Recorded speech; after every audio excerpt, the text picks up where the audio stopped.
आदाब, मैं हूं मुमताज आलम रिजवी और आज मैं बात करूंगा आरएसएस के चीफ मोहन भागवत के उस बयान की कि जिसकी सदाकत पर शक हो रहा है। शक इसलिए हो रहा है क्योंकि जो उन्होंने बयान दिया है ऐसा लग रहा है कि जैसे उन्होंने तारीख का मुताला ही नहीं किया, उन्होंने तारीख पढ़ी नहीं और उन्होंने हवा में बयानबाजी कर दी। उन्होंने अपने एक बयान में कहा है कि पूरी दुनिया में इस्लाम का हमला हुआ। इसके साथ ही उन्होंने कहा कि स्पेन से लेकर मंगोलिया तक इस्लाम छा गया। धीरे धीरे वहां के लोग जागे, बेदार हुए और उन्होंने आक्रमणकारियों को, यानी इस्लाम के मानने वालों को, आक्रमणकारियों को हराया। तो अब जो है इस्लाम एक अपने कार्य क्षेत्र में महदूद होकर के रह गया, ये उन्होंने कहा, सिकुड़ गया है। अब विदेशी यहां से चले गए, लेकिन इस्लाम की पूजा कहां सुरक्षित चलती है? यही सुरक्षित चलती, यानी हिंदुस्तान।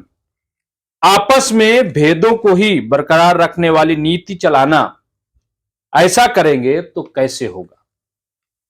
बयान और भी है, लेकिन जो बात उन्होंने कही है कि पूरी दुनिया में हमला किया और स्पेन से लेकर के और मंगोलिया तक फैल गए और उसके बाद फिर सिकुड़ गए क्योंकि लोगों ने भगा दिया।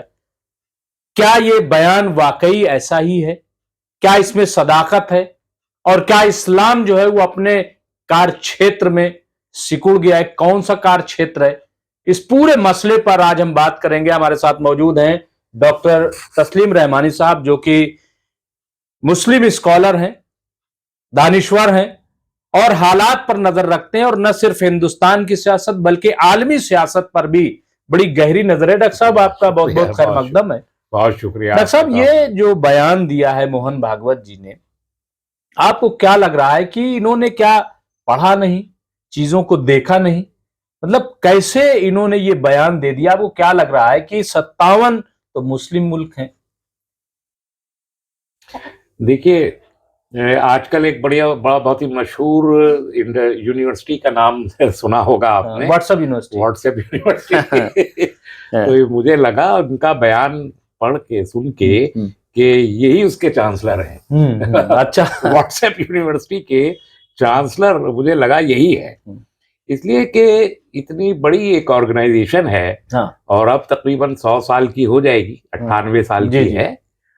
उसका जो संचालक होता है, जो ताहयात होता है, वो बड़ा सोच समझ के बनाया जाता है। तो ये एक्सपेक्ट किया जाता है कि ऐसी तंजीम का जो भी जिम्मेदार है वो भी एक लर्नेड आदमी होगा और उसको ज्ञान होगा सारी चीजों का। नहीं होगा तो उनके पास इतना बड़ा इंफ्रास्ट्रक्चर है कि वो सीख लेंगे, बता देंगे लोग उनको। बयान से पहले तैयारी की जाती है कि ये उनको क्या बोलना है। लेकिन ये बयान मुझे लगता है कि या तो उन्होंने जानबूझ के दिया है, और अगर जानबूझ के दिया है तो नफरत अंगेज है, और नादानिस्तगी में दिया है तो हैरत अंगेज है। आप देखिए, उन्होंने जो फरमाया कि साहब आक्रमणकारी का जो कॉन्सेप्ट है आरएसएस का, इन्होंने उसको प्रूव किया। आक्रमणकारी का जो कॉन्सेप्ट है उसको प्रूव किया। दूसरे एक के जो आक्रांता थे वो भाग गए। तीसरा, उन्होंने फिर से ये प्रूव करने की शुरू की कि सबके पूर्वज एक हैं, सबका डीएनए एक है। फिर ये प्रूव करने की कोशिश की कि सबके सब हिंदू हैं। फिर ये प्रूव करने की कोशिश की कि इस मुल्क में सिर्फ मुसलमान ही हैं जो नासमझ हैं, समझ नहीं रहे हैं, वही हैं जो कॉन्फ्लिक्ट पैदा कर रहे हैं बार बार। और उनको समझाइए, उनको समझाए नहीं, और ये भी कहना चाहते हैं कि यहाँ ही इस्लाम सुरक्षित है। हाँ, ये भी उन्होंने कह दिया। मतलब ये जो आप देखिए, सुकड़ रहे हैं। हाँ, सुकड़ रहे हैं। और सुकड़ कौन रहा है? गौर से देखिए, सुकड़ कौन रहा है? मुसलमान आज 200 करोड़ हैं, 2 बिलियन से ज्यादा है एज ऑन 2023 पूरी दुनिया में। ठीक है, सेकंड लार्जेस्ट पॉपुलेशन है। मैं ये मानता हूं कि अभी तो अगर स्टैटिस्टिक्स तो अमेरिका और इजराइल वाले तय करते हैं ना भाई। तो जिस हिसाब से गिनते हैं वो अपने हिसाब से गिन रहे हैं, हम अपने हिसाब से गिने। मसलन ये कि हम भारत में जो 20 करोड़ 18 करोड़ कहते हैं, हम तो कहते हैं 25 करोड़ हैं। तो अगर वो लोग तो 30 करोड़ भी कह रहे हैं, लोग तो 30 35, हम तो 25 के, अगर 25 मान लें तो दुनिया की लार्जेस्ट पॉपुलेशन तो भारत में रहती है। इस वक्त 23 करोड़ जो है वो वहां है इंडोनेशिया में, जिसे सिंगल लार्जेस्ट कहा जाता है। 22 करोड़ वहां पाकिस्तान में। आप कहते हैं कि इंडिया में थर्ड लार्जेस्ट है, पर अगर ये 25 करोड़ है और सही स्टैटिस्टिक्स यहाँ इकट्ठे हो जाए तो India is the largest population. और उसके बाद बहरहाल सेकेंड लार्जेस्ट पॉपुलेशन सिर्फ थोड़ा सा फर्क है क्रिश्चियंस एंड मुस्लिम्स में।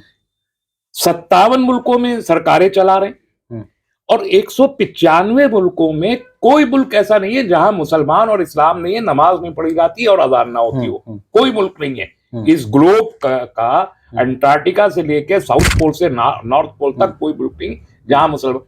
सुकड़ कहाँ गए भाई साहब? तो ये जो ज्ञान आया है, नहीं उन्होंने स्पेन का नाम लिया, मंगोलिया, इस तरह, ये एक दूसरी गलत बात है। हाँ। ये तो मैं आपको इस्लाम का जो विस्तार है और जो कंटिन्यूअस है, रोज अफजू है, भारत में भी लोग मुसलमान हो रहे हैं, भारत के बाहर भी हो रहे हैं, अमेरिका लंदन में भी हो रहे हैं, चर्च जो है वो मस्जिदों में कन्वर्ट हो रहे हैं, लोग बेच रहे हैं। कहाँ नहीं हो रहा है? इस्लाम में मुलूकियत का तो कोई तस्वुर है नहीं। तो इस्लाम तो फैल रहा है एवर, मतलब 1400 साल से कंटिन्यूअस राइज कर रहा है। कभी जो तलवार वलवार के लोग जो बातें करते हैं, अब वो फलस्तीन जो फतह हुआ था तो आप सबको पता है कि फलस्तीन में तो कोई तलवार नहीं थी। मदीना में जो पहली रियासत कायम हुई, नबी करीम सल्लल्लाहु अलैहि वसल्लम तशरीफ ले गए मदीना में, वहां कौन सी जंग हुई थी? वो खुद ही आके औस और खजरज के लोग ले गए थे और यहूदियों से फिर वायदा आपने वहां के अमीर की हैसियत से किया। इसी तरह बहुत से मालिक हैं जो बगैर जंग के फतह हुए हैं, सिर्फ सूरत देख के अमीर की और चाबियां हवाले कर दी फलस्तीन की। तो ये दूसरी जानिब आप ये देखिए, आप कहते हैं कि सनातन धर्म लाखों साल का है, सबसे पहला है, हम भी मानते हैं, सम्मानित है, ठीक है, बिल्कुल। लेकिन और आप कहते हैं वासुदेव कुटुंबकम पॉलिसी है सनातन धर्म की, बिल्कुल। तो वासुदेव खाली भारत तो नहीं है, वासुदेव की तो परिधि 195 मुल्कों में फैली हुई है। तो इतने बड़े वासुदेव में सिर्फ भारत ही में हिंदू क्यों हैं? बाकी जगहों पे तो नौकरी करने गए हैं, चाहे अरब में गए हों या आपके अमेरिका में या यूरोप में कहीं भी कर रहे हो, बाकी जगह तो जो लोग गए नौकरी करने गए या कारोबार करने गए, वहां के रहने वाले बाशिंदे नहीं है, बहुत थोड़े से हैं वो जो वहां माँ बाप गए और वहां पैदा हो गए। और राष्ट्र तो एक था, नेपाल, उसका जो हशर हुआ सबको मालूम है। तो बहैसियत हिंदू राष्ट्र सर्वाइवल कोई स्टेट नहीं कर सकती, ये बात तो नेपाल से मालूम हुई। और विस्तार का आलम यह है कि आप भारत की परिधि से निकल नहीं पाए। और दूसरी बात यह कि जो बुद्ध धर्म यहां से पैदा हुआ, टॉलरेंस का आलम यह है कि आपने उसको यहां जिंदा नहीं रहने दिया और उसको बाहर निकाल दिया। वो उसने विस्तार किया 15 मुल्कों में एशिया के, वो फैल गया। सुकड़ा कौन? ये बात सोचनी चाहिए मोहन भागवत जी को। तो ये भड़काने वाली बात और गुमराह करने वाली नहीं, लेकिन दो तरीके की बातें हमें कई बार लगती हैं। एक तरफ तो ये कह रहे हैं सुकुड़ रहा है, पूरी दुनिया में इन्होंने एक नाम ले लिया, और दूसरी तरफ इन्हीं को लोग हर रोज टीवी चैनलों पे चिल्लाते हैं कि इस्लाम कब्जा कर लेगा यहाँ पे, 47 तक जो है वो ये हिंदुस्तान जो इस्लाम राज बन जाएगा। मतलब ये दो तरह, ये फिर खौफ क्यों है? ये खौफ असल में इनको ये हिंदुओं को खौफजदा करना चाहिए या सनातन धर्म के लोगों को खौफजदा करना चाहते हैं, क्योंकि इनकी पॉलिसी देखिए, मौर्य काल को आप गौर से देखिए तो अशोक मौर्य काल से थे, क्या हुआ यहाँ पर? कत्लेआम हुआ। तब तो मुसलमान नहीं रहते थे, बिल्कुल, तब तो ईसाई पैदा भी नहीं हुए थे, ना मुसलमान पैदा हुए थे, इस्लाम है। क्यों हुआ वो कत्लेआम? इसलिए हुआ कि आप एक अल्टरनेटिव आइडियोलॉजी को बर्दाश्त नहीं कर पा रहे थे, अपने साथ को एग्जिस्ट नहीं करने देना चाहते थे आप। तो टू नेशन थ्योरी आपके दिमाग में उस वक्त भी थी जब आप बुद्धिज्म को यहां से निकाल रहे थे और बुद्धिस्ट के साथ जंग कर रहे थे, और बुद्धिस्ट को, लाखों बुद्धिस्ट को उस वक्त मारा गया। इसका मतलब आप तो किसी भी दूसरी चीज को टॉलरेट ही नहीं करना चाहते, और आप भारत के बाहर निकलना भी नहीं चाहते। आप समझते ही नहीं है वासुदेव कुटुंबकम बिल्कुल सही सलाह है, उसमें तो कोई खराबी नहीं, वो तो बहुत अच्छी है। इस्लाम भी कहता है अल खुल्कुल अयालुल्लाह। तो वही तो इंसानियत का जो मजहब है वो ये मानेगा। लेकिन आपने सनातन धर्म के अंदर भी तब्दीलियां करी, उसको भी आप डेविएट किया, उस धर्म को जो नेचुरल एक आइडियोलॉजी जो धर्म था, मैं मजहब नहीं कहता, मजहब बिल्कुल अलग एक चीज होती है, धर्म बिल्कुल अलग एक चीज होती है। अच्छा। इस्लाम भी मजहब नहीं है, इस्लाम भी दीन है। दीन का लिटरल ट्रांसलेशन धर्म है, इंग्लिश में कोई लफ्ज नहीं है उसके लिए। दीन के लिए या धर्म के लिए इंग्लिश में कोई लफ्ज नहीं है। जो इंग्लिश का लफ्ज रिलीजन इस्तेमाल होता है, उसका पैरेलल अरबी में या उर्दू में मजहब है और हिंदी में पंथ है या पद्धति है, पूजा पद्धति। अब ये साहब जो कहते हैं, जब ये कहते हैं कि इस्लाम जो हर पूजा पद्धति को कबूल कर लेंगे, अरे भाई तो हम पूजा पद्धति नहीं है, हम धर्म है। जैसे आप सनातन एक धर्म है, तो सनातन भी धर्म है, इस्लाम भी धर्म है। और इस्लाम ने मल्टीप्लिसिटी ऑफ दीन को तस्लीम किया है कि दीन इस्लाम के अलावा भी है। बिल्कुल। जब कुरान हकीम सूरह काफरून में फरमाता है वो जो लकुम दीनुकुम वलिय दीन, कि तुम्हारा दीन हमारे लिए, हमारा दीन, तो इसका मतलब इस्लाम एक्सेप्ट करता है कि इस्लाम के अलावा भी अदियान कई दीन मौजूद है। तो इसलिए हमारे एक टर्म में वहदत अदियान पर बात की जाती है। और एक जगह तो कुरान में ये भी कहा गया कि है मेरे हबीब, इन तमाम लोगों से कह दो कि तमाम जो अदियान वैसे थे उसको हमने अपने में शामिल कर लिया। तो इसलिए हम तो एक्सेप्ट करते हैं, लेकिन ये जो सनातन का डेविएटेड वर्जन पेश कर रहे हैं मोहन भागवत जैसे लोग, और आजकल तो लोग कह रहे हैं कि वेदों के मंत्र भी बदल डालिए, तो ये जो डेविएट कर रहे हैं सिर्फ सत्ता के लालच में धर्म को बदलना चाहते हैं, तो धर्म आपके बदलने से बदल नहीं। मतलब कहने का मतलब ये है कि ये जो मोहन भागवत ने बयान दिया है, इसका मकसद क्या था?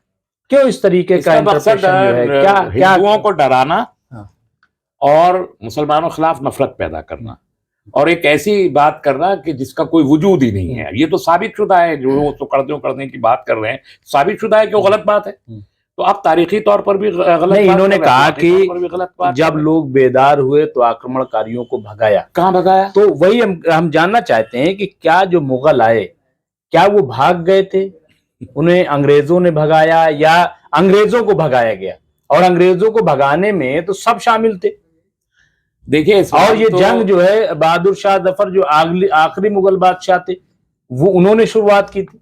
देखिए, इस्लाम तो जब कभी भी जहां कहीं भी गया, वो लोगों के दिलों के अंदर जाके बस के बैठ गया। तो जो दिलों में बसा हुआ हो वो भाग के कहा जाएगा। जो रूह में समा गया हो उसको तो फरार मुमकिन नहीं है। मकतबे इश्क का दस्तूर निराला देखा, उसको छुट्टी ना मिली जिसको सबक याद हुआ। तो अब देखिए, हिंदुस्तान में आप ही कह रहे, ये सब लोग कह रहे हैं 20-25 करोड़ तो यहीं पर हैं, और ये पाकिस्तान और बांग्लादेश भी, वो भी हिंदुस्तान का हिस्सा ही है। अगर देख लीजिए मुत्तहदा भारत में जो थे वो हैं। इंडोनेशिया से कौन भाग के गया? वो भी सब कन्वर्ट हुए थे। मलेशिया से कौन भाग के गया? वो तो इसी साउथ एशिया के रीजन में है ना, वहां से कौन भाग के गया है? अब किस मुल्क से कह रहे हैं? वह अमेरिका में लोग बसे पड़े, कौन भाग के जा रहा है? पूरे यूरोप में बस गए हैं। और 57 मुल्क जो हैं, इनमें कोई मुसलमान था क्या?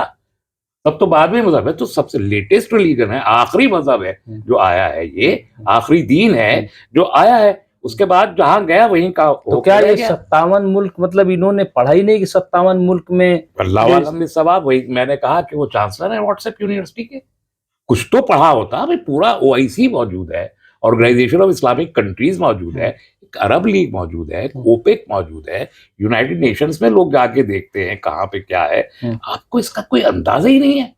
तो इसलिए मैं कह रहा हूं कि ये जो गलत बयानी है, एक खौफ पैदा करने के लिए और एक नफरत पैदा करने के लिए, हकायक को तोड़ मरोड़ के पेश करना फाशिज्म की फितरत है। और इसलिए इनको फासिस्ट कहा जाता है कि अपनी बात को प्रूव करने के लिए झूठ पे झूठ का कुतुब बिनार झूठ का बना देते हैं फासिस्ट लोग। मतलब जो सरकार में लोग हैं वो भी इसी तरीके की बयानबाजी करते हैं। सरकार फासिस्ट लोगों के, RSS की मेंटरशिप में सरकार बनी है ना, तो उसी की आइडियोलॉजी को वो परसू कर रहे हैं ना। सरकार कहाँ झूठ नहीं बोल रही बताइए? सरकार ने कहा कि 2 करोड़ रुपया देंगे, झूठ बोला। 15 लाख रुपया देंगे, बोले जुमला था। और उसके बाद जितने कानून ले आए, ये कोई कानून इम्प्लीमेंटेबल है? कोई भी कानून? सब तो झूठ की बुनियाद पर चल रहा है। घुस के मारेंगे, नफरत फैला रहे हैं। अब वो ला ला के दिखा देंगे, कोई नहीं घुसा चीन के अंदर से, ये सब क्या है, मतलब सच कहाँ है? आप तो आंकड़े तक बदल के पेश कर देते हैं, जीडीपी के आंकड़े आप जो है वो बदल के नई पार्लियामेंट लेके आए, नई पार्लियामेंट की अभी 2034 तक कोई जरूरत नहीं है, 2034 तक कोई जरूरत नहीं है नई पार्लियामेंट की। वो आप लिया क्या सब, अब उसमें आपने अखंड भारत का पुराना नक्शा लगा दिया जो औरंगजेब ने बनाया था। औरंगजेब ने जो भारत बनाया था, उस भारत का नक्शा लगाया है उन्होंने वहां पर। बताइए, अब जाहिर है आप अचीव कीजिए उसको, अगर वो ख्वाब है आपका और ये आपको हम लोग तो साथ में, अगर ऐसा मुमकिन है तो ठीक है, लेकिन अगर सिर्फ बयानबाजी है तो बयान बहादुर है ये सारे के सारे लोग। क्योंकि किसी भी काम के लिए कोई एजेंडा, कोई लाएअमल मुरतब किया जाता है, हवा में तो चीजें नहीं हो जाती।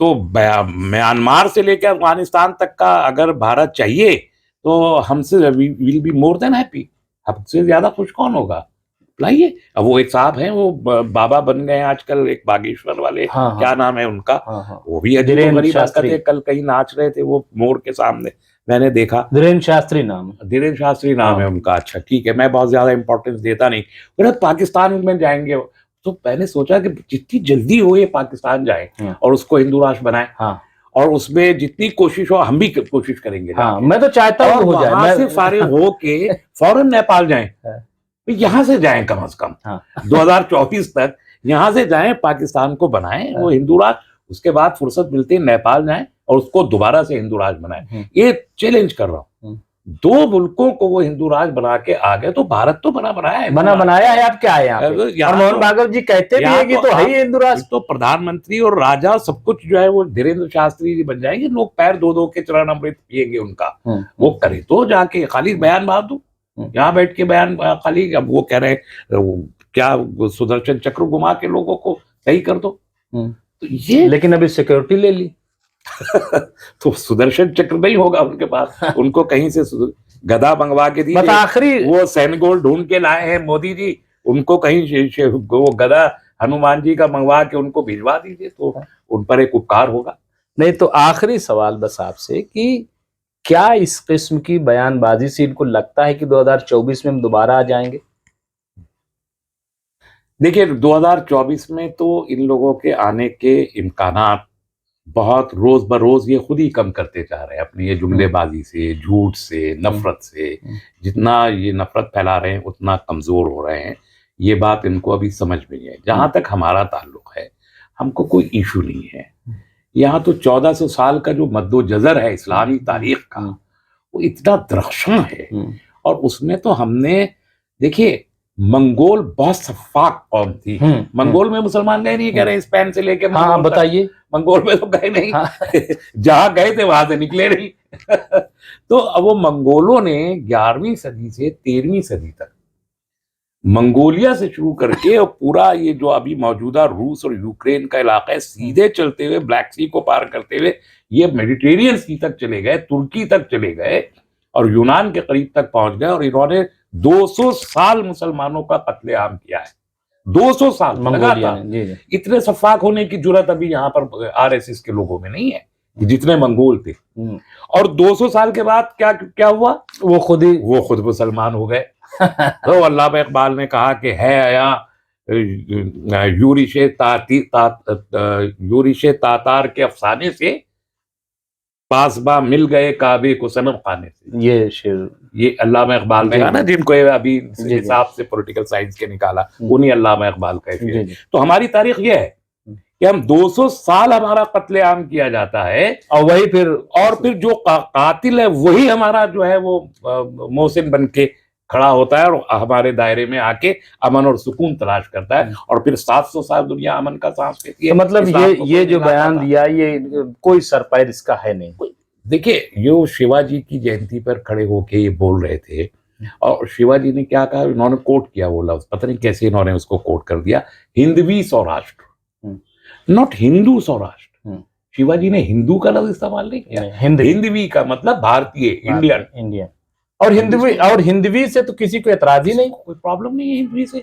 ना हिंदवी से, ना जो अरब में कहा जाता है हिंदी से कोई भी किसी को प्रॉब्लम नहीं। We are proud of that कि हम हिंदी मुस्लिम है, हमें तो खुद फख्र है। तो इन चीजों को भागवत जी समझ नहीं पाएंगे, और ये आखिरी चरण है आरएसएस का। 100 साल हो गए, आरएसएस को ये सब करते करते, और 100 साल उससे पहले इसका चरबा बनाने में 200 साल का मूवमेंट है।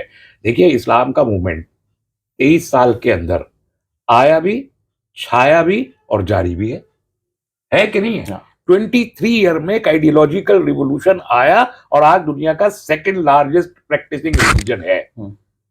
सनातन धर्म लाखों साल से मौजूद है, तब भी फोर्थ लार्जेस्ट पॉपुलेशन है। क्यों?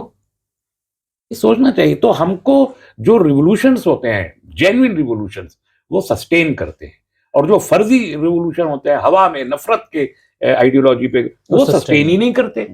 कम्युनिज्म ने सस्टेन नहीं किया। स्टालिन को मैं आज भी पढ़ रहा था, स्टालिन बहुत ज्यादा सफाकी के साथ चला, सस्टेन नहीं किया, रशिया का कोलैप्स हो गया। बिल्कुल। चाइना जो है वो दूसरे कम्युनिज्म को लेके चल रहा है, कहीं कम्युनिज्म नहीं बचा। तो इसलिए ऐसी आइडियोलॉजीज ये भी 200 साल से लगे हुए हैं, नहीं चल पा रहे। ये जो है पीक है, उरूज है जो अब चल रहा है। इसके बाद हर उरूज रहा सवाल। तो बहुत बहुत शुक्रिया डॉक्टर साहब। तो हमारे साथ मौजूद थे डॉक्टर तस्लीम रहमानी साहब। हम मोहन भागवत के बयान पर बात कर रहे थे, और इनकी बातों से यही लग रहा है कि मोहन भागवत को पढ़ना चाहिए, पहले सोचना चाहिए, समझना चाहिए, और उसके बाद उनको बयान देना चाहिए, क्योंकि बहरहाल वो एक बड़ी तंजीम के सरबराह हैं। बहुत बहुत शुक्रिया।